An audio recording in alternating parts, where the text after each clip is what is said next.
is not here.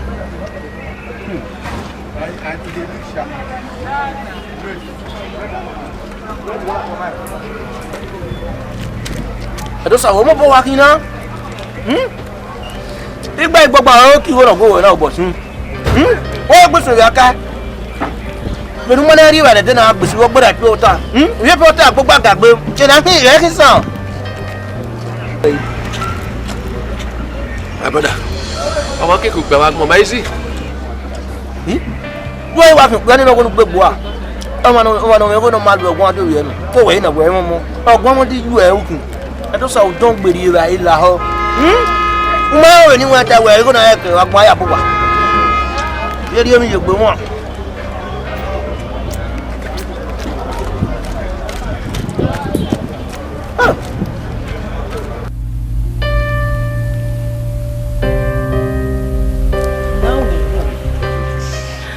Igo kere or you are kere. You yaminess. O Salabokra, okay, it is so. You were sick. Sukma, you need to go. Rauma only graduate here. Only find a year where you know. I understand the way. When did you go when I'm here? We are you. Where are you? Where one no, one no. Every no can wear more can. Tell us, sir. Oh, who went me the agbo do kwa? Oh my God. And I had some. Give me. Also, I bush. A bubble wetty man on him. Give me. Eh? Oh! He gave up. And I eat a meow.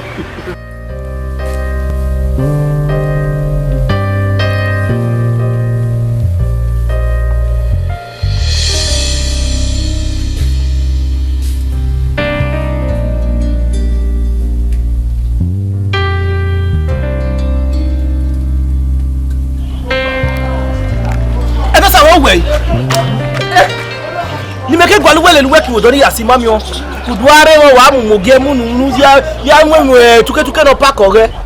Brother, I'm sure I understand. Hey, ti moto dai. Wa ri ya wa.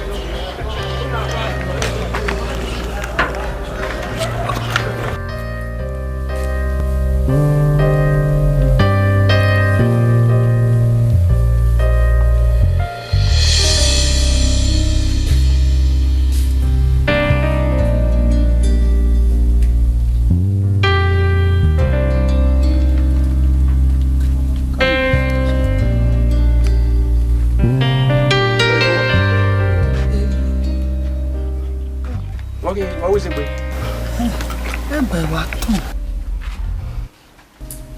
Yeah. That's right. No, not this one.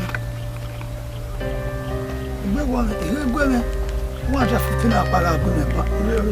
We 15 and a half Sunday. Not a hundred. Mammy, what do you buy? And no way, no, now. They're 200 and I will not be many back. And then, okay, me, I've got to them. Na mentamu wa no you wear mosquito net why we how why igbalo why the error why igbalo why fiero a mosquito net how we na lo you wear em no see any mosquito see na kinanya eh tare ya my me on the 200 they on the no be maybe go we are female imagine I say ke la dan wo a project me mu obo also federal government.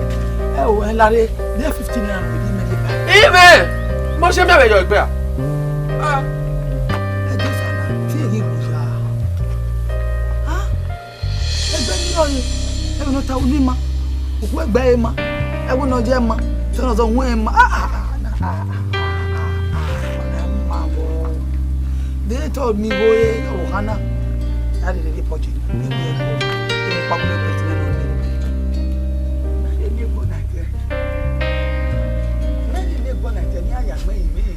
Oh yeah. E ke da e mi. Oh yeah. Edo saruwa. Edo saruwa. Ma do ruwa wa o mami o. Mami e wa me wa data phone gbe ma yin wona. Ah, o bo da me gbe no de. Ni be ye na ya ewe. Ti me da ba time na. E be do fa me wa ta wona wa re na.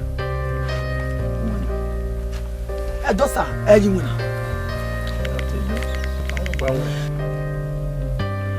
Edosa ni wájú mọ́nà sọ ìmẹ́ni. Kọ́ bọ̀ ẹ̀mí ẹ̀wọ̀ bọ̀. Ẹgbẹ́ máa rántí òbí jẹ́ nùpọ̀ ẹgbẹ́ máa ra ẹ̀. Nínú Edosa láàrin mi, igò nà gómìn, ọ̀ma sẹ́.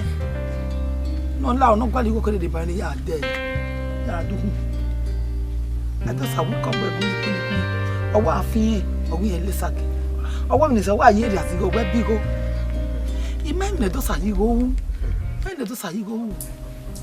Edosa ọjọ́ ẹgbẹ́ ọ̀pá ọ̀dọ̀ làwọn wà sán ilé orí yẹ ìtòrí yẹ ọ̀nà èrè Edosa yà mú nàní ọ̀nàpá èrè Edosa tí a mú nàní ọ̀nàpá Edosa mú nàní èdè ọ̀yà ń nà nílé yà fẹ́fẹ́ ní à so kúmọ̀ lè mú nìmọ̀ ní kò ní àmì ọ̀gbọ̀n yẹ ọ̀nàpá kò gé ẹ̀kì nà ń nà mí go ó lè ní gbọ́dọ̀ àjẹ́ ẹ̀ jẹ́ pé a tó tá màá wẹ̀ wáyé mẹ́.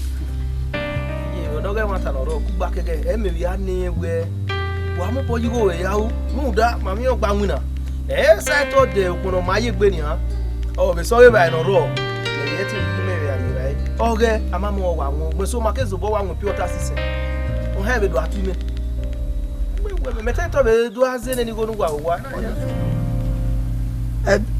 Edosa ezigo ni ma wa na me gbo yi wa na me gbo yi e ba ba yi Edosa be no wa fi wa se ni yan pade agizi yan fo o wa kan ni e fo do le ko do akere na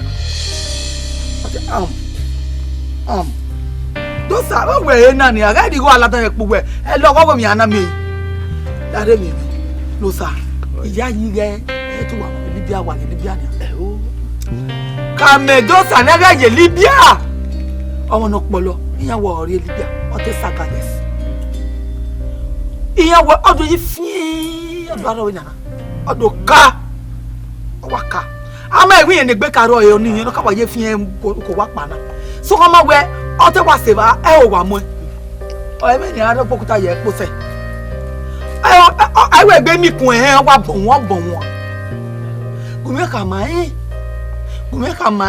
ima ino di go wu ni a emi no kokigo yawo ni a ima ne Edosa ati wota ra ma mo ohun o pe ba ni ameri bi won la dan o ni Edosa wo bi e ale megbe be ri oni a yo mami o wa mu ona wa gba kan de Libya o me wo no se me mi apa ni wo gbe ni amewo ni ya gbe mi ni e wa mu ya we ya do na e sabola o e yo ye ugbo ko wa te ni mi o wa o ye te ni so mo kan nya ri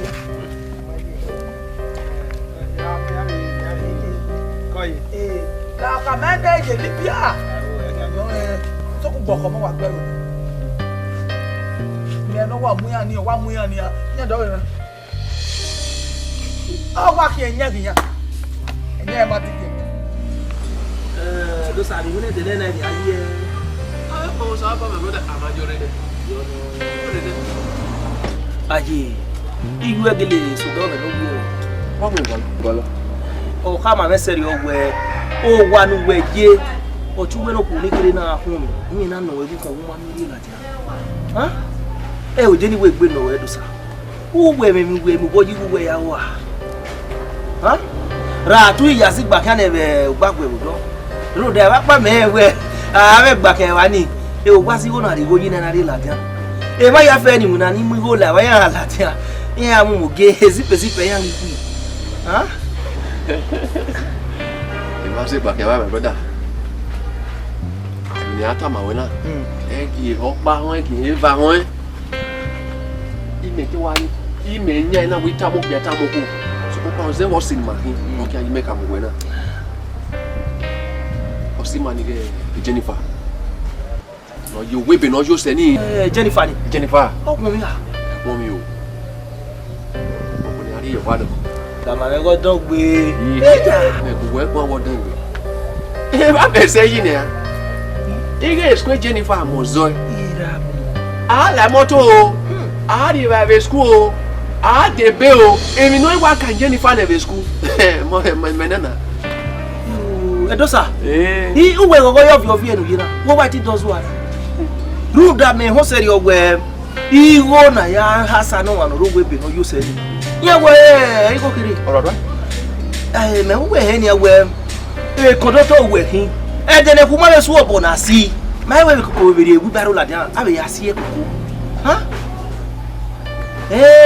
dosa oni di ma we wo ahia ye adugbe papa no ro ni e hotel wule ma ka o mu eyo ru da me mie la wera tu we isu e de na we no ka me we de gwa kan do ye e je ni ko wa ka me we iye mana finish school ne emi no ka dugbe baba o to pe no I retire o wi nga finish school ne ado so agbo we yo pon ado wa da san no ya je me won ni anpo na ya finish ado gbo we yo pon iye ni dosa wo wa ti ro wa no wa ko keke ene yin na ma ko keke ene yin ma brother ge we wa ka ma we ke na pa ide gbe ti we ni we hi wa wai eni ni hi ga ti we Obodineda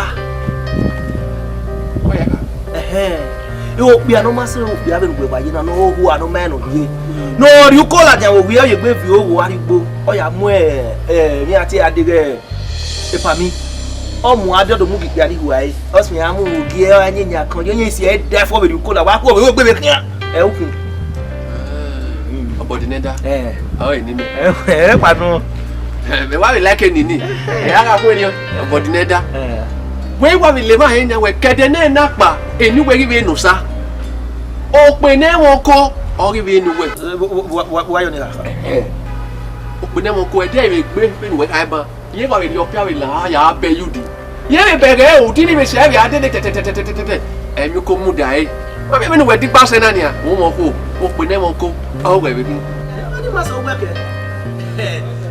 Mr. Obodineda me we are here o pe ne won ko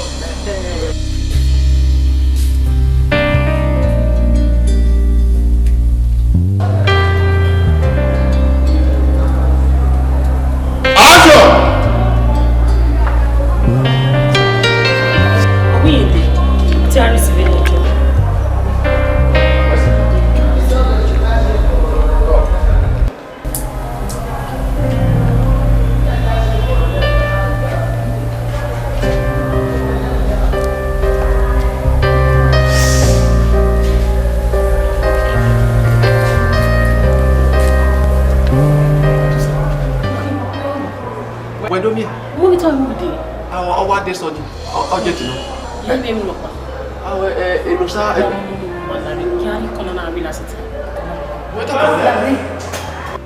boy even you do gbo ino if no kind do say get dey come gwe ka ma we ti mo si mewu ge do sa so pon ri me no ro awa wo anegi amu e mekin we ti mewu be no we yera me we ne ke we as ya meti o le cabin we won na o ni won we ade me he ni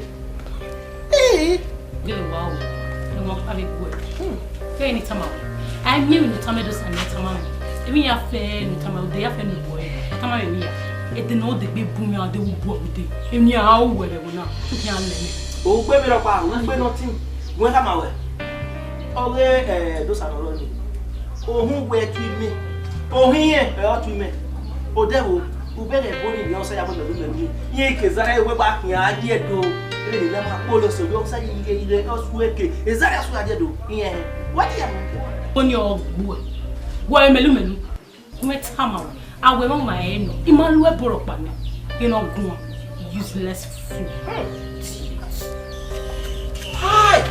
ai igini me Jennifer ubeti me fool o madame uno ba me ba me we wa me lele niana ije wa me Jennifer na ile gu baro de Benin kodo to ya koko benu we wa kian ni e graduate no ho awe kin ge we kama we e school we yo ni we nu ki me no ru we a igo do sa e mo mi me ne bi go ya de ba we mo mo igo we de ba ya zi school no o ma iya wa zi gbe ke de wa we ni marriage no ma ne gbe wa we ni e de ro wa e me na nyo gbo me he o ise de ro wa ma mi go me ri me marriage isi aka gbe we ye gba floki ide kulize de ye do ka wa we kalopina ri enu wa ni we pilesi o si oda fun we o de kulize me wa me mi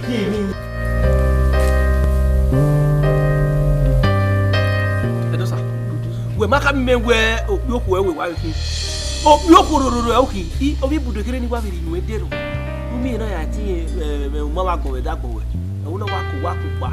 De moto la o do wo lo yari e we be no you say. Uno ba ya fan nu a no ya ka me Jennifer. Ah.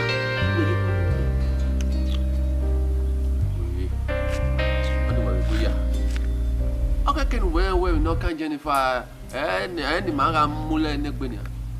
If no can Jennifer, more can no can me Jennifer can. In my vatie, in my night here, that way, my can make no big wallow. Whatever my man will only matter me Jennifer. It am my own. Anyway, we are.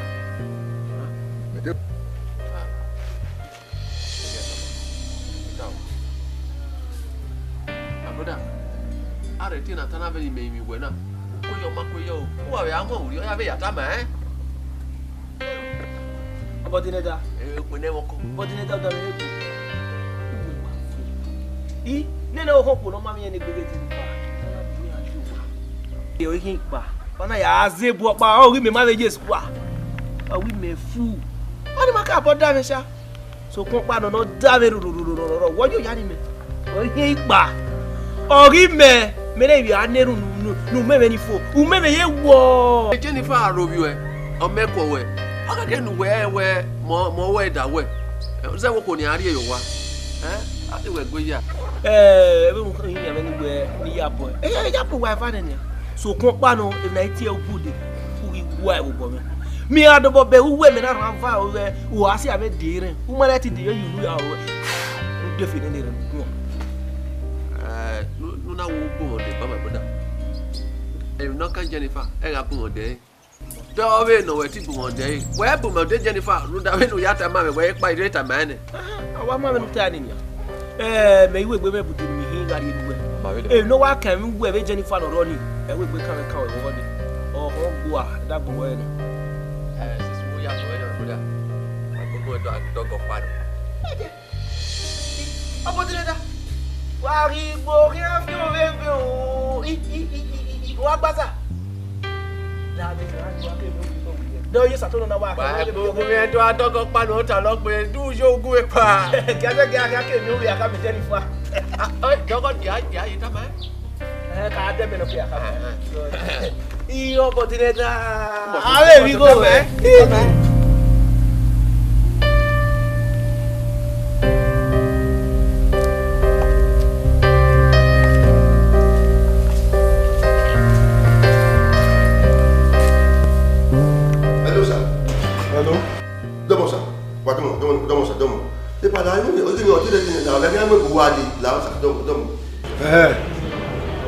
Yagi kenu no amwe yi wa la sa o e ke wa sa do la re ti me o guru me ka no we o iya yi ge mazu asese le be le o ibe ne na mi ge we wa mu we o lo lapa le gbegbe agbe ate ma ya koko we back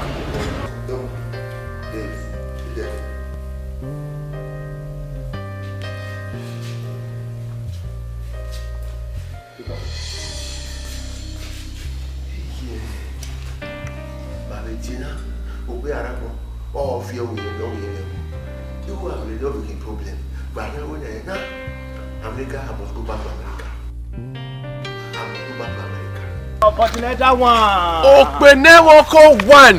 Ibe bi go be na. Me e ka lu wa. What I lo dey alu. You go na be go we pa. Try me.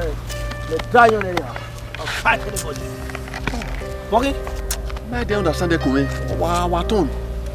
Enu na ri be ye gero ne we won ama me we ka wa wo. Oh eh pepper soup yo satona. Ima dey like o se magino fa yo gbe. Ya. Oze magino fa yo wo pa won ya me ma won. Many come about Janwe Biakwana, okay, I'm with Biak, pepper soup, it is a gianni. Ready enough?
Hello, Don.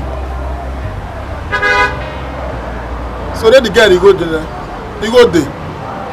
Oma, no shaking. You have people in the girl. All right. Oh boy.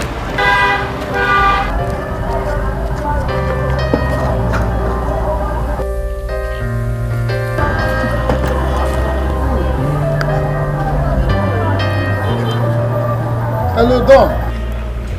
No, where? Imam again now.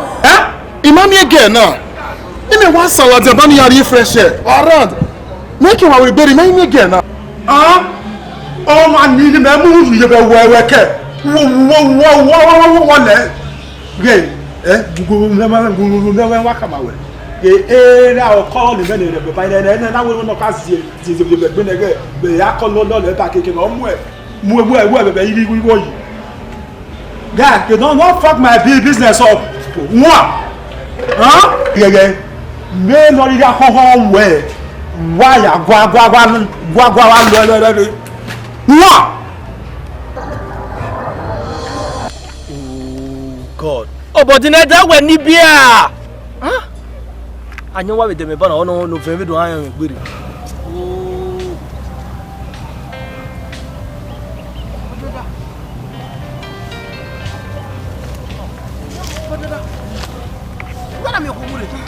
Ekene na te ya neno. You want to say na wa gba you to. Avec kidnappers. Kidnappers, we na rai. We na rai. Abi be ki pass na wa kidnapper me. Là où on est fou. Mais t'es fou. You were away.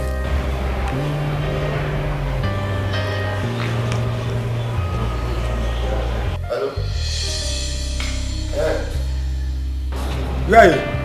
Wa mu e we go there here o te bibiche ba pass le sa play road.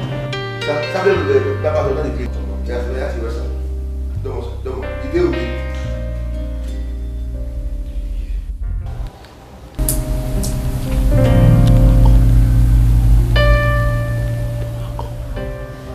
et pas là, il tenait ça là, ça. Daddy, me no Maris. Maris, Wanje.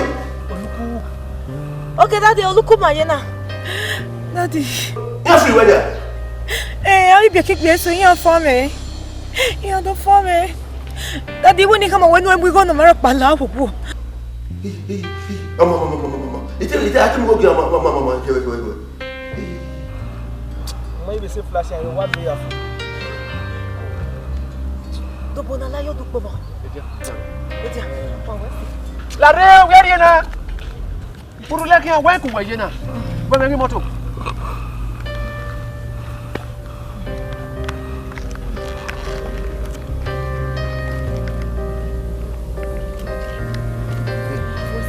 Ulu efo ya ye change nwe. C'est le pas fait. Obodineda. We ba we me go ban. Gaye de go kokwa ba use ato. We person use ato e ma be ko we. We na ila wazi go we na una go la jori no ku. Agbe ko mere. Agbe ko me wari. Agbon do de gaye e kadi ne o kokoro ya memu ke ko mu na. E kadi no lo wa de sama we ni. Ke mi da me no lo wu. Ogo kan gbora ko ju e.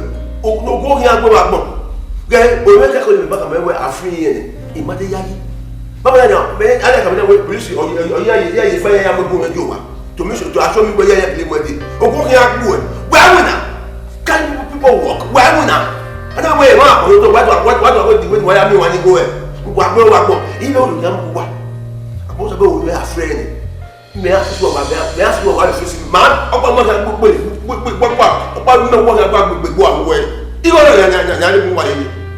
Wa wo ogo kan gbo ra gbo e. Tori go.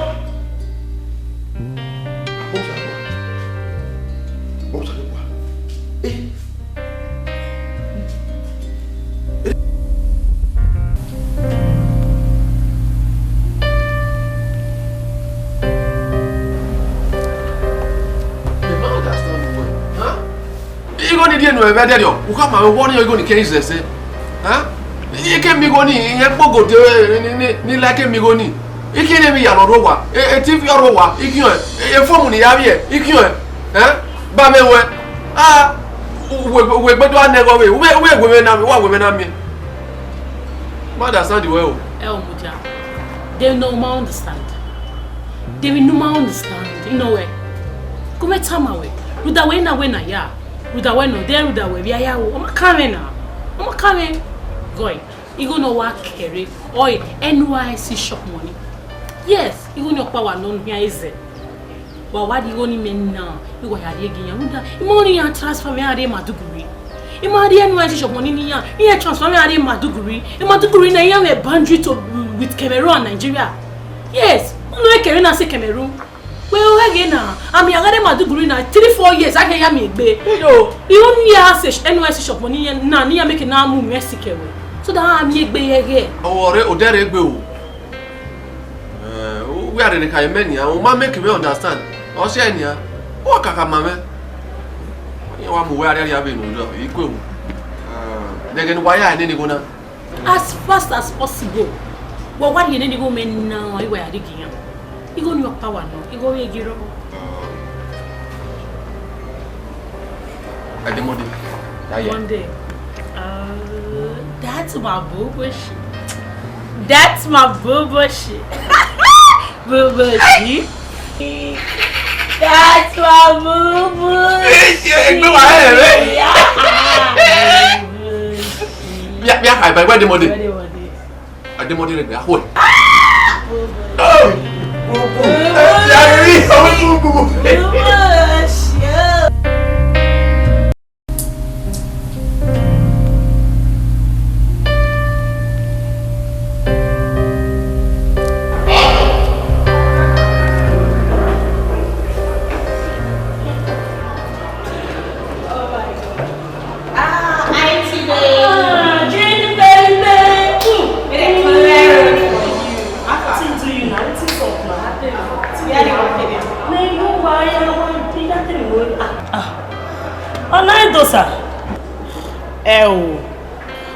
Dosa. A dosa or a cousin, on Atia Sasser. My sugar. Nice meeting you there. Same here. Wow. A missy repair, no, a yellow man. Oh, yeah, go all over.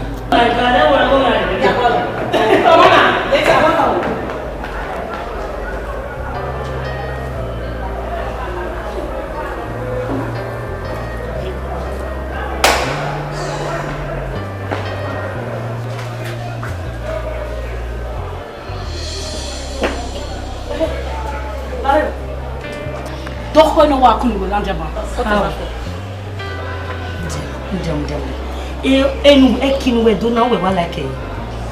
Who we like e ya? Egbe go we. Ma be agbo na fasa. O pe an zero no e from your year 1. O ke graduate no wa move here for. How we visual. Bia le bia how we. O be agbo we na. O bi onwo we ga siwo. Onwo ma so ma na to wa go. Wasabi be we. Ye kere na pa. Ima on de be cross party. Kebe we ima on ma o se. A friendship na igbe ni ohun. Adewon. Come finish it. Me go for. Ima on de be mi o kinje.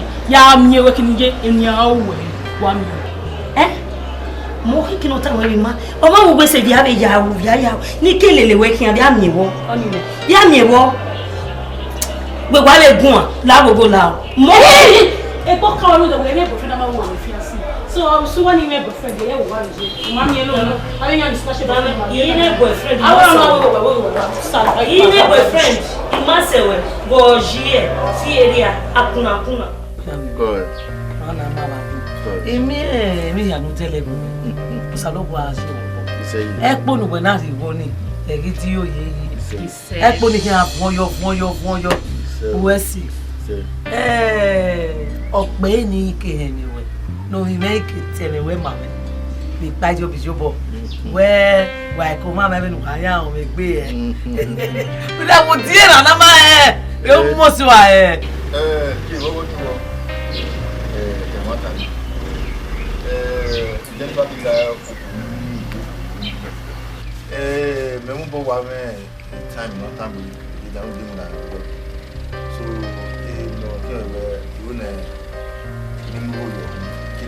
If you know. So that you are warning me you should don't or go na send invitation here we are money pass 0 you should don't now here. Oh. I feel to invite you when you come. Only me. Me do are webo. Iwe kwa ye wa mo gbe better okay me play void. Me webo. O ka send wa. Feli Jesus Christ no me wa. Everybody me ami obo ya uje. Me ya wo mu go webo. Uno ma. Come man, where say man? Salo bo ade ba we. Kojo. How did he ma we? O to di gbe ki ade na. Hello you. O to we waje.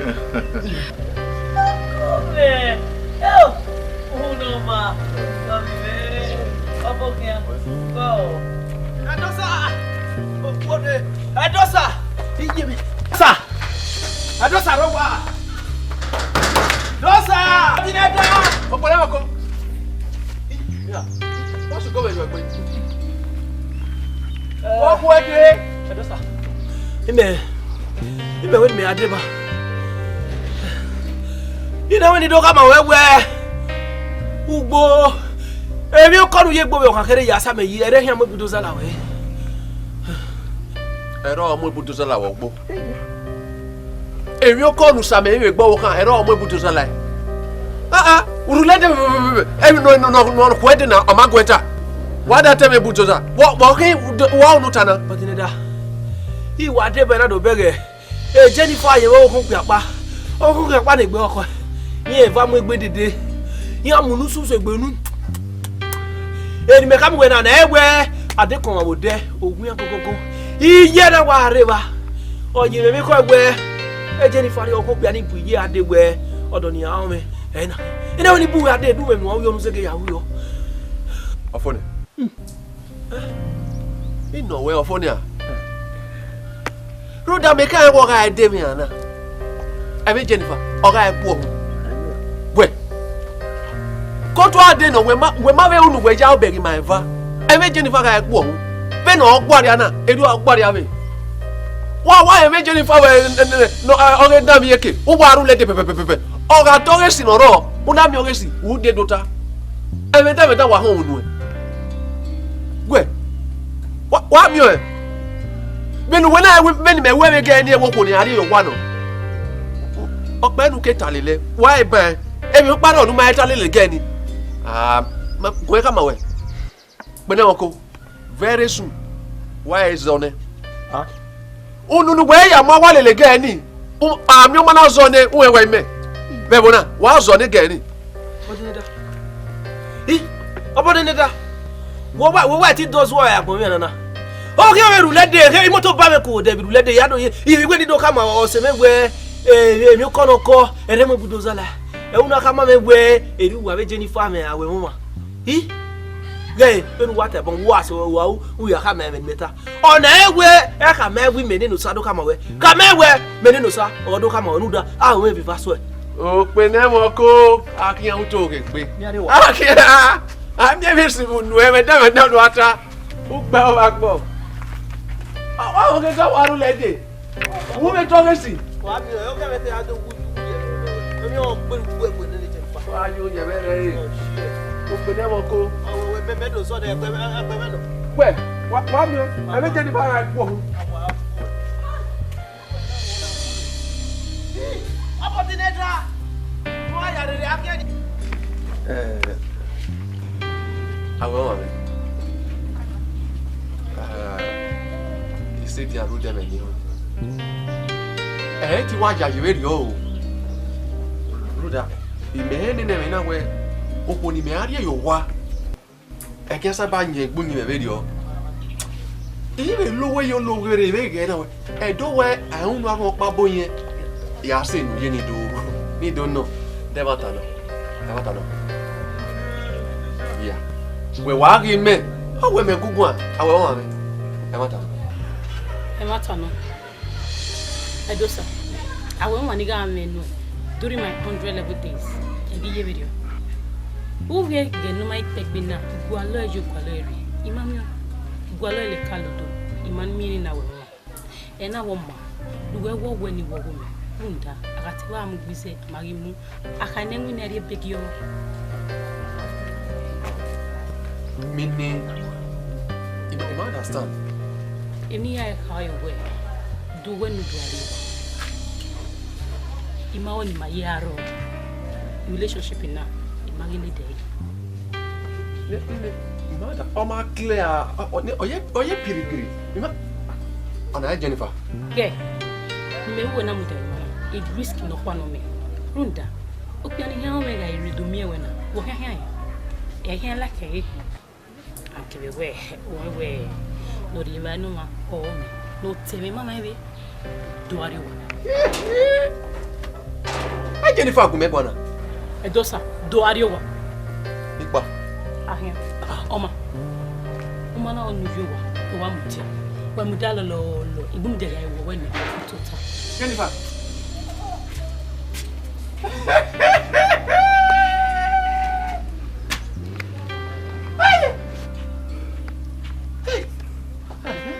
Obodineda say give me work yana. Ogbe na won ko magele ba ku wo mo Obodineda me. Aho, Jennifer. Aho. Uwadagbon we. Ege mi na agu we gun age ni we. Uwe ko ke ki ene nye mi gbe bo sege. Una we me he oge igbofo ye. We ru wa we ma we won wa ni ku. Je we ni ha. Ni me na ti we Obodineda ni. O ma ikina we ni. Ha? No wa da be se mo we. Uma mi go le le gbu e. Mo gbe da pi wota nu wa won. Benu yo ya mi go se. Je we ni ha. Hai! Emina Melina. Hey, Ogodua, Salobwa. What does I want to run is a we te mus abayo. Ruda, emi wo no kon we, e o de beki. Dey to where you did me ga bu we gani. E na ro pa sunu. Ga gbo we ni a. Tu te lu boy. Abo ebo de la tu no ni. Tu te no ki. Tu te no ni. Why when I me we agburu ba no amunu akeko ba ye. No sir. O ni te we abo wa do wa. No de wa de. Edosa. Oma ayo mata. No fear ni ku egwan na. Ime mi no mi ogna gbo enenye mi. Wo ri sunu na o ma get amane. Ena we do tama wa mi. Jennifer see your gbe. Jennifer we kan we. Me ta ko ma wa so no Jennifer. The Jennifer ni na Jennifer uyo ti. Ye wa no. O le kan me by no my to say. Jennifer ni do sa te ka we yin ari ezebe ogokun. Ona wa ke gbe eye won ave ogbe no yose. Ona aze school fees na Jennifer. Ona we Jennifer ga yi ogbe la jafo na yin di edo yi ka me we. Ona ko yin ari o. So pa akopo pa na Jennifer yi la jafo school na. Jennifer na ri ya be bu yi ade. Owedo sari o we go no say ehi agbe. Say na do ri hun that wa. Hey! Dosa. E ma taro. How emi no tana. E ma taro. Dosa wo pa siti wa so we na. Wo pa siti wa we na ke no dikiya wo ma ya mu dare. Dosa. When e gbe go me ri o ri jo na wa to pa ya pa ya. Ba le gbe kiyan gwali jo bo kiyan wa wi jo bo mo gele de yi gbon do yi ka kono ya gwali go gwalo de maga sokmo wa na uwu mego uwe ke no ka we jina uwi ka ba e pin igu e una mi go lu se no ko Jennifer una ya zige school ne Dosa mi a mi ko bo uwe je ka wi mo je o yo fian me ya mi me be ni we wo ba kon de wa na mami ogo owi otiti no ro ogo owi otiti wo wi e Jennifer ta yi fie gbogbo ya ta mi awe amade gaza amakin gaza ari mi asa gaza igo ni to hai efo tisuki ya bisu obisu ya kuni ege ni ari go meme ya kuni ege o se gboni re no lo ko pass ba o ka fi when you attack Jennifer wa bi ju e wa sori emi be na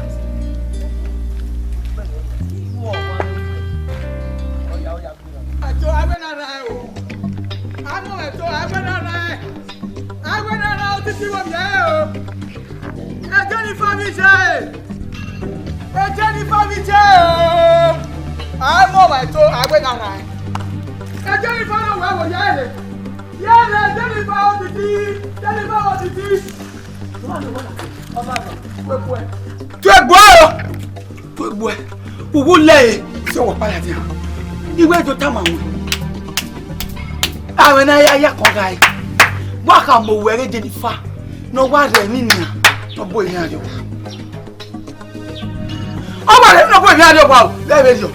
Baby, only say, my Magaguia. Then I want to go about this way. Now we'll go my way back. Don't we have a phone on me, baby. Verna, I went on your human. He don't put it there. I love you. They not even bother say, Eagle school and no for where our mama near Canada, near Maggie Muir. I have a war. I was to war. I want to marry when I are going. When I are going open, women are going away, no car on it. I'm not going to go like an lazy. Yak my penny no figures on my head. Or damn my you. Talking are useless. Talking are useless. Oh, and go useless. Don't useless. I get that one. I will win no one. That to a coy back. The bag of our lawyer. That to a coy back. That to a lawyer by here. That to a wire by bed you. And well, that to a yak soon. I am one.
Obodineda, why you read why I know your voice? I'm going to do it. I want you to try.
Senania, Uga Ethiopia, Uyakbe, Ubogera Noro, Umoe, Umwege Yakimio Koyo.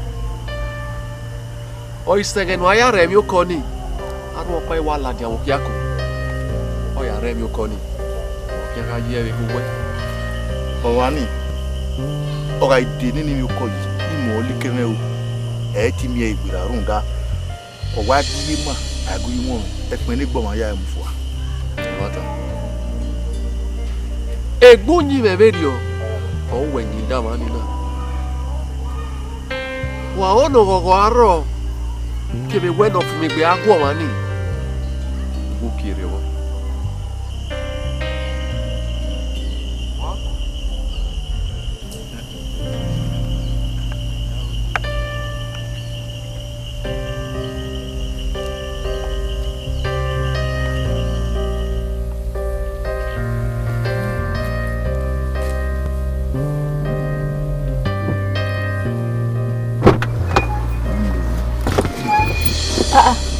Only walking. Papa, where you were at town? Who are you now? What's now? Mi na ti wa, ho ti wa le mi mo tun. Oni ade o. Idoni, yeah, you mark me. Come. So let's go.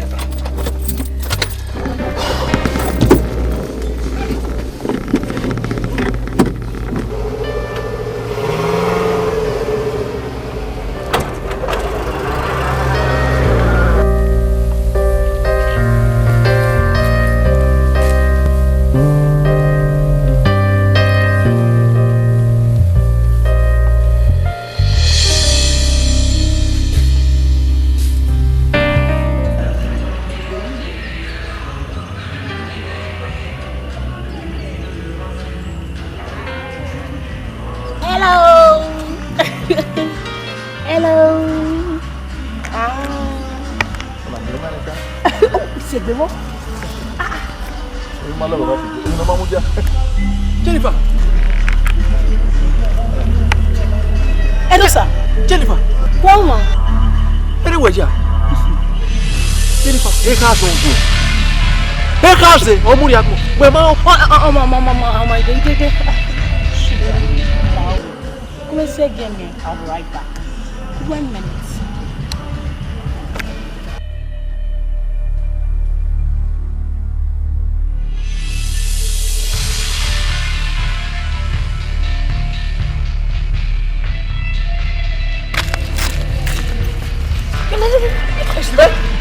Si mo poro na, omo mo ke na si mo mo. E o la re Edosa. Kwa mi ona le me meri. Go ekpo yin. Go uno do mo be gbe ya. De gbe le meri. O se no se scenario. Jennifer do weje. Pia she. Wo me no sunu da me. Wo sunu da we. He bo na weje. Wo ma wo ke me te agbegbe mo aba me we. Anyway, ta. Muda. The days of having love with Tokyo when in ya gbera ni. I can do any. Oh we. No money. De gbe le meri. No me o da for me to be no connection. In ya go. O having a dem mu we kiye, dem. O having a baby so wow. Oh we. Abo only compliment. Ya compliment on you are dead. O we fo. De gbe le meri. Jennifer go megwala. Oh. Jennifer. Jenny baby.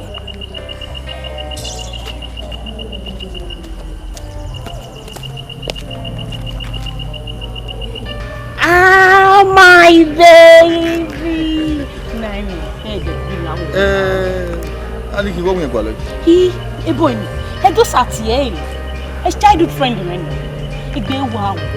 Wo kina. Baby gay, if financer all way. Kobi no ya free way, obe master here. Ona bo I don't know do aso bo me here. This people here start a business on here. You making am fucking nice machine on here. Only you see ona bo me ade na mo ke omo. Iya gwali go dey never did the fucking machine or the pumping machine or reacting. I don't know kid don't need or my get be off. No reacting. Any problem. Only create in area disturb weather. Ya Uwadiae. You gwali go dey look here. That's my baby. Oh, nay. And I see any not telling. Oh, what's it like, sugar?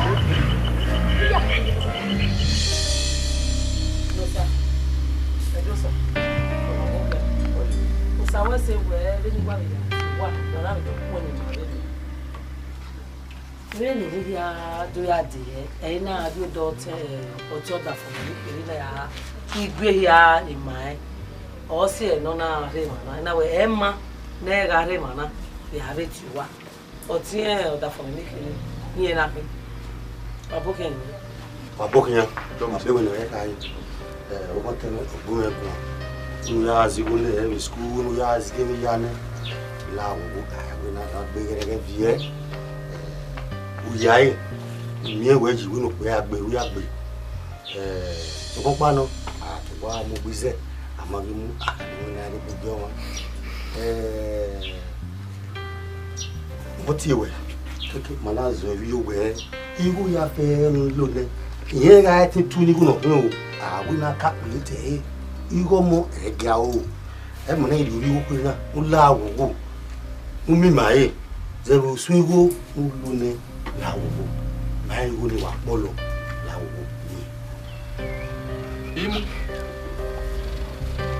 Imo? Lao. Why any going melone? No one about we go yourself. Do sa. Lao. Me away me you go ni melone. E polo kwa aya mo. Wa gba lo we go yourself.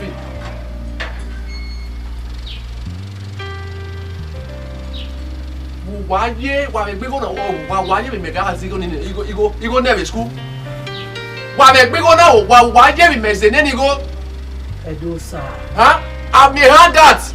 No can ro, I me ne can ro. Mo ga ro to mo ga ru mo ga de ya. Uwadiae mi mega ase ni go Uwadiae. Ha? Ya se be ke fi. O mi wa me le go. Why is it chop money? Dem no ma me re. Ha? Rodae. Mudara money dame. Do sa. Igo na ngwebe ge na. E wo wa mana ke mo la tian. Awo wae. No kia mu go jo hu. E ma gugun a. Ona mu go na mu ni ma ni ma lori mi. Nu la o. Ola be ta se be ogbe mi no keke ni e jo ko la wa be ri o. Yi me ni jigo na ya o. Do sa. Me ni ya o. Yi? Me we to what me ade ma we. Edosa. Obodineda 1. Egwe o no bi ma na ro wa kedo ade. I ma te die enu ene. Total ga ka yo kegbe. Wa ya pe mo ya ke kede do ade. Tu wa pe mo ya ni a. Ru da hu da na ya mo Obodineda me. Jennifer do we we. Oni se. Oya no si go school ko. Oni se. What's in agena? What's in agena? Edosa. Dame o. Iwe gbigo na ru wala we do na. Ru wala polo se. Upa no mi go yo hun na. Ori go na re. Ara wala we afian ewo. Ma yi go polo hun se. Emo. Lao. La re. Edosa. We na no ti radio ya ti re na we je mi ke do ade. Who je wi? Ha ona we je mi mese ne di go. Who je wi? Padi no kwa na. La re go ma se be yo. Epa. Wa gbi. We ma yi. Oh, na me se na yi. No sumo egbe ebi o se de aye ogbeso. Re a yo to ne. Wa we du egbe igo wa te gele mi. Egbe ma ka te na. To wa mo ko Wesi. We pe ko o. we bo ko.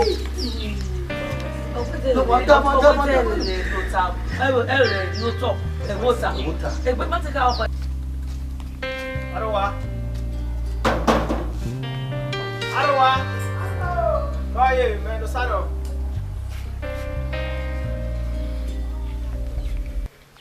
Oye.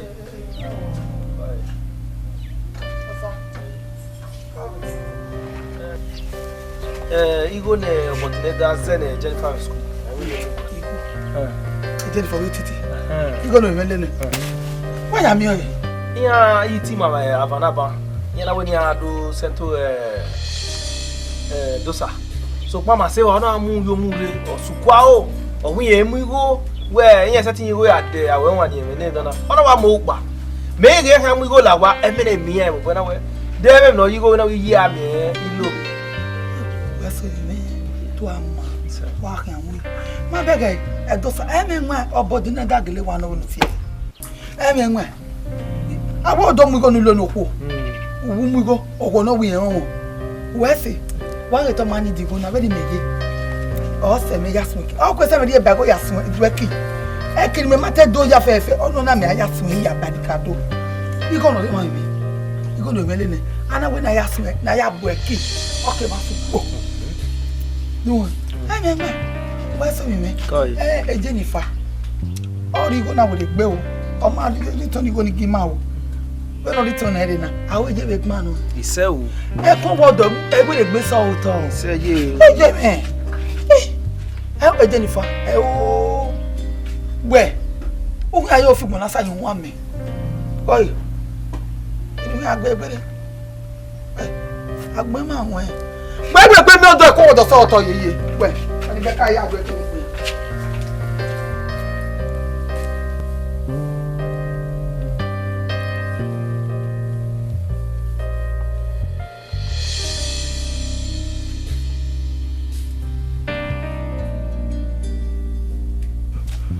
Obodineda.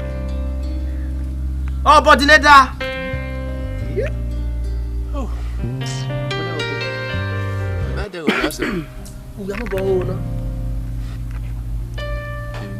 But I'm Jennifer. If I'm a sending my son, I will at my second agenda. Bogi me my brother, me one not direct. Agmo Mejina.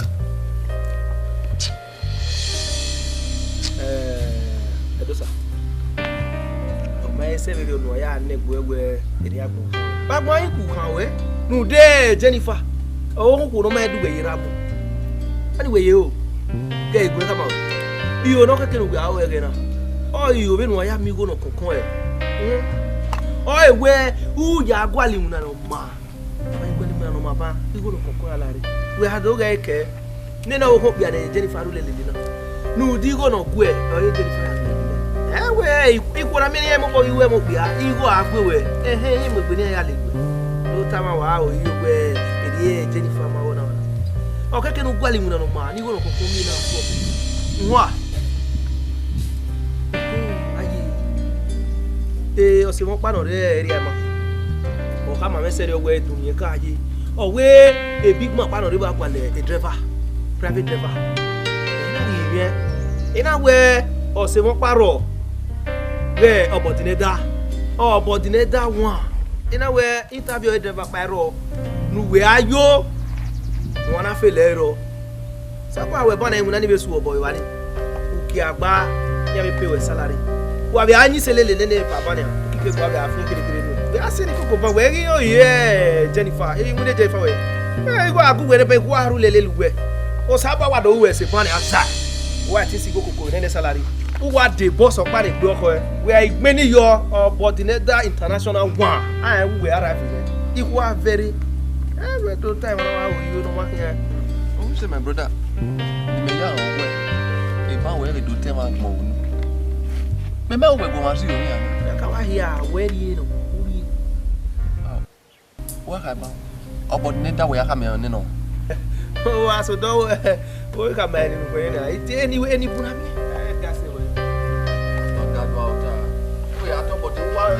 Obodineda one.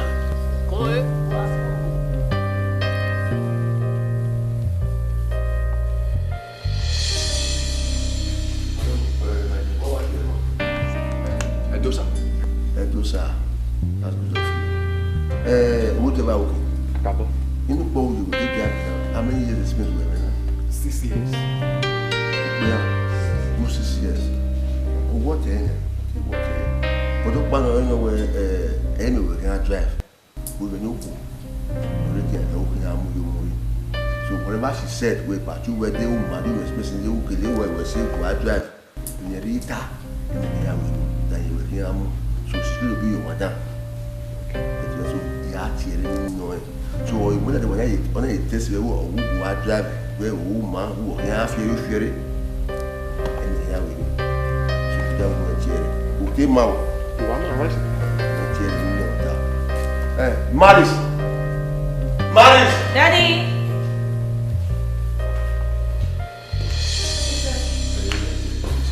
Maris, vamos. I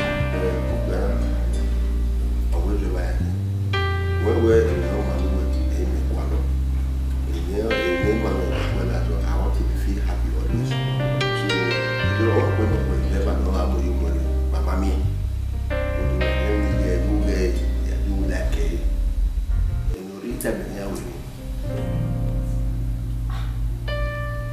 Wait.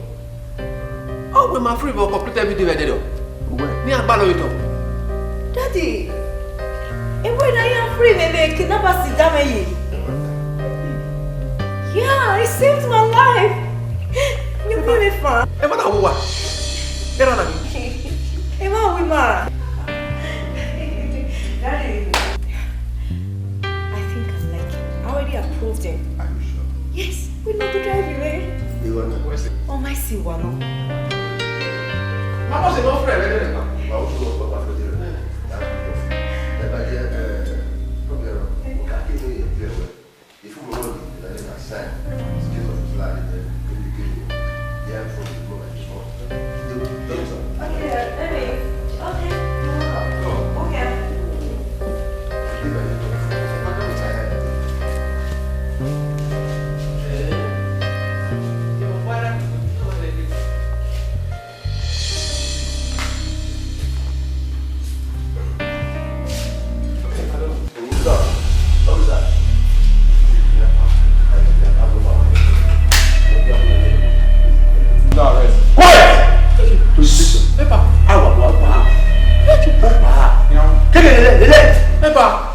You are a criminal. You damn. The way we have been, we buy it. When I with a stick, with a grease, one way ago. Why? He was in there. America, anyone who don't need. I can make it to the America. He was in there. Where? Before we are wars. Oh, no, my man, baby. You don't want it, Babe. You are a tomato. You're silly. Oh, Omoragbon. Arrest him, take him away.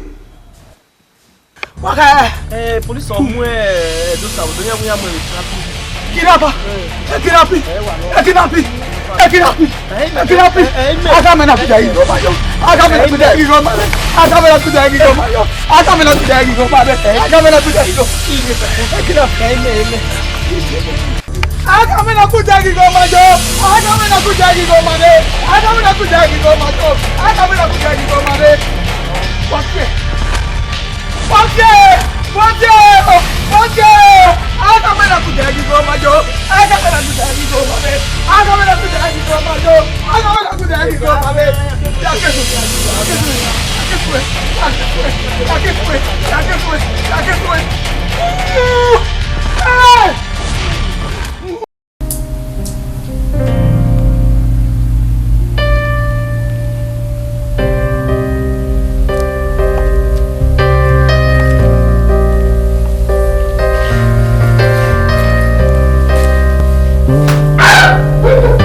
We making up with them. No matter where. No. Oh, bother me. Oh, bother me.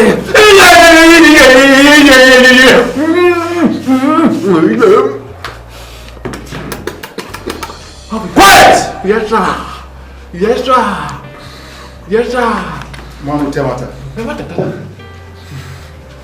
Who are you now? You know why? What? I'm making up with them. Yo! And I give it to me. And I give it to me. And I give it to me.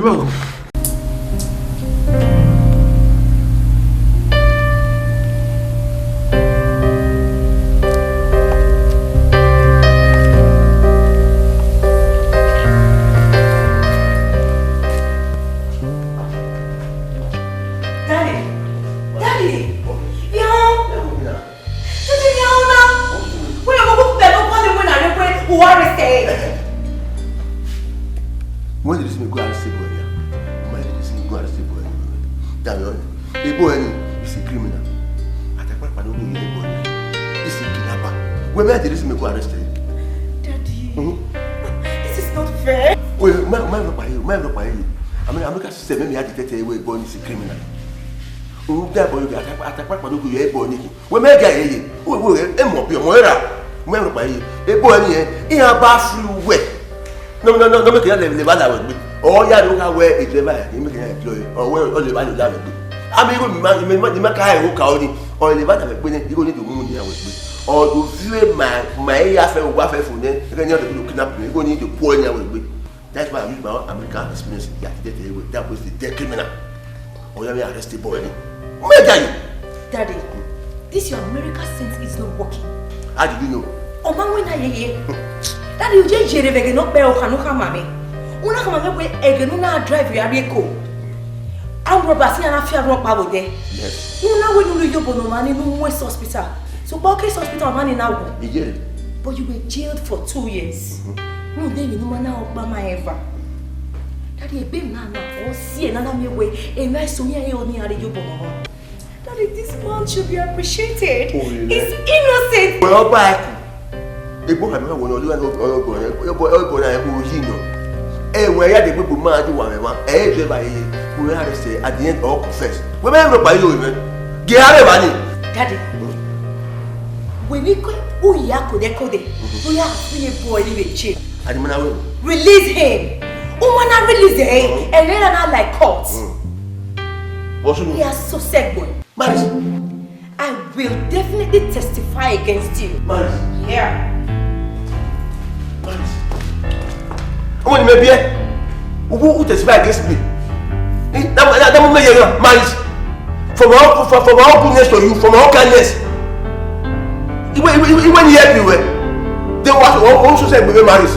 Our ma, me. Who say we make bad America?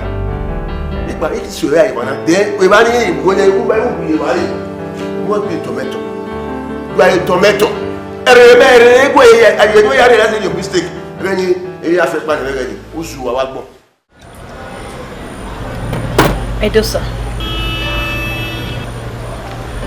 Iye wo bo we nwae. O ja me do bili we de na. La wo bo. Kemi nira me ri we. Ya boy. Ko ja ko ya no ri we. Ya ko ja. I promise you, ya ko ja. Where's it? When me anya with mom we na ya fe. Me na ja me anywhere in my way. We niko we na kama we e ne rawu me na. Imagine we. Ah we say there now. Ogi me na fi on we. Eh?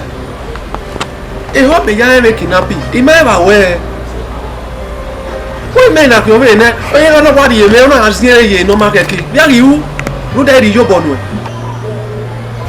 Ona yebe yata na we no love wo. No yo bo we boy. Ko dure.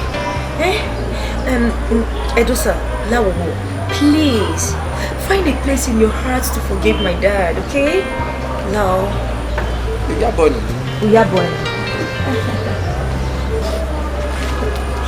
Yeah, you are your boy. How? No. Okay, step down, you know.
Where's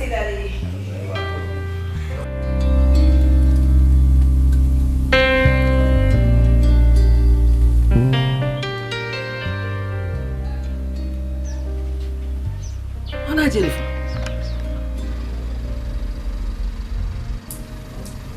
Let's see if you're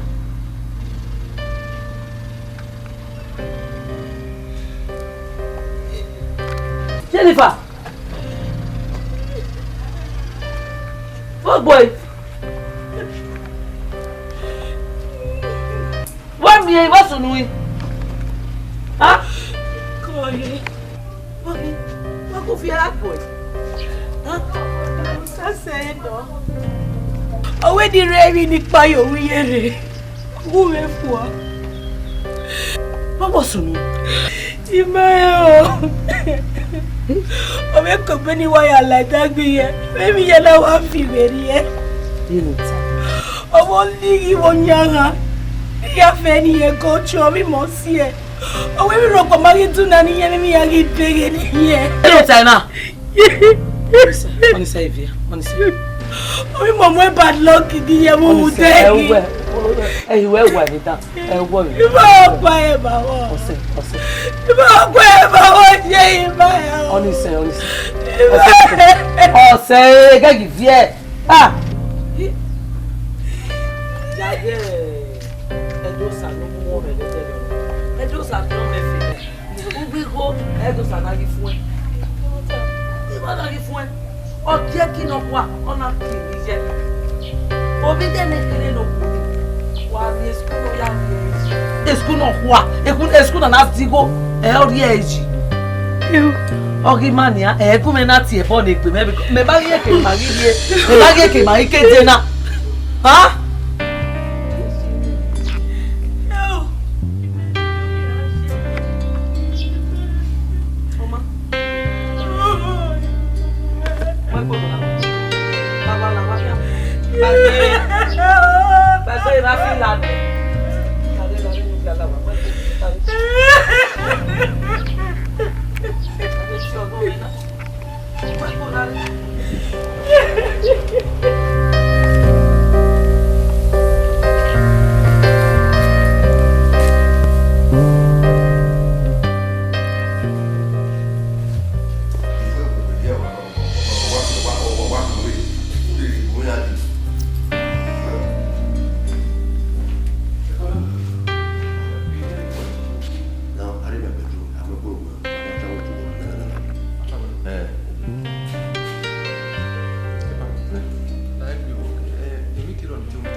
Daddy.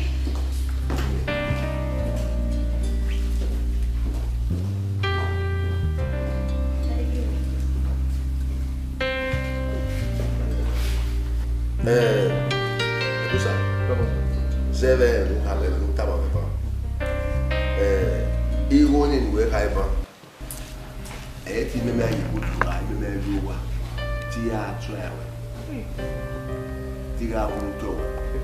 Ti ya re dire atapara pa no yo e elle va se s'attendre à ce qu'il arrête si il monitor ya di ya la wo tu pas voilà tu peux ouais on ou fi ko ya me ura tu l'ora on va si les va se va ouais mais mais il est la America buta America express ele ya egbe wa wo ba ni ba kai me ibere se lo vive any. In a Mugwa, I have 1 year. Vive any, and one of me, I'm going to where they were daddy, my brother, my mother, a land in my house. I see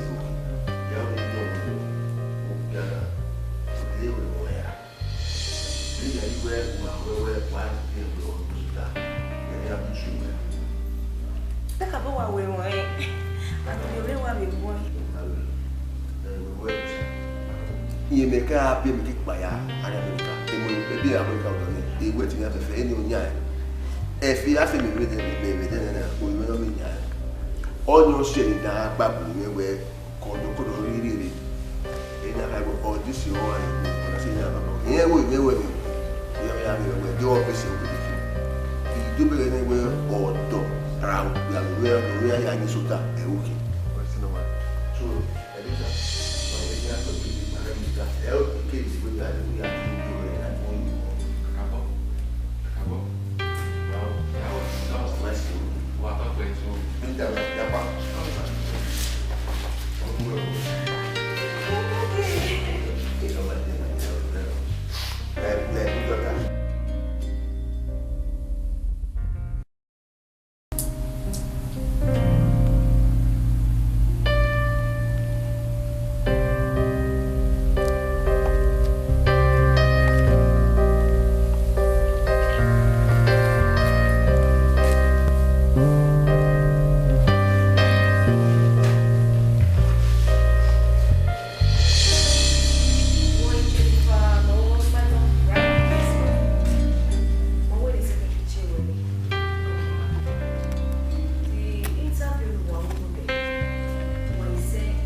Jennifer.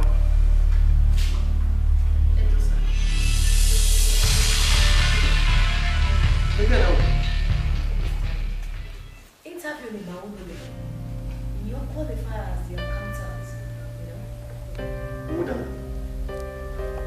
What's going on now? What's the problem? What's going on? What is going on here? There's no career in the make web of because my when you see school now from here, once you finish school, or you finish it, or we make you on a little one of go. No girl, I tell you here. This the girl. Serious? The girl that almost killed my baby? You know, Tana who done.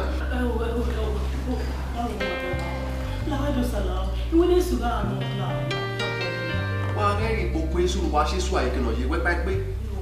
So I'm making where before you went for long. Again, now say me mego. Di ko pa no mami me. Lecturer chop money, again na me me. Get man chop money, again na me me.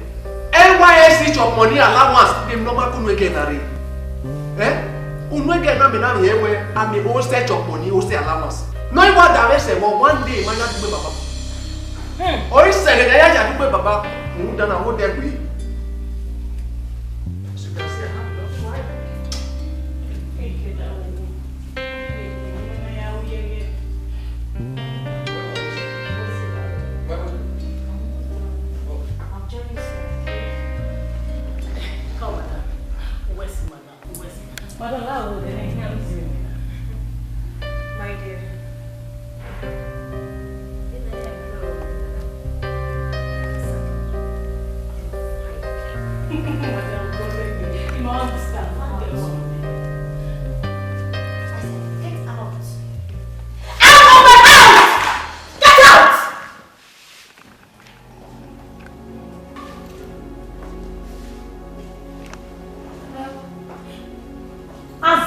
saying me.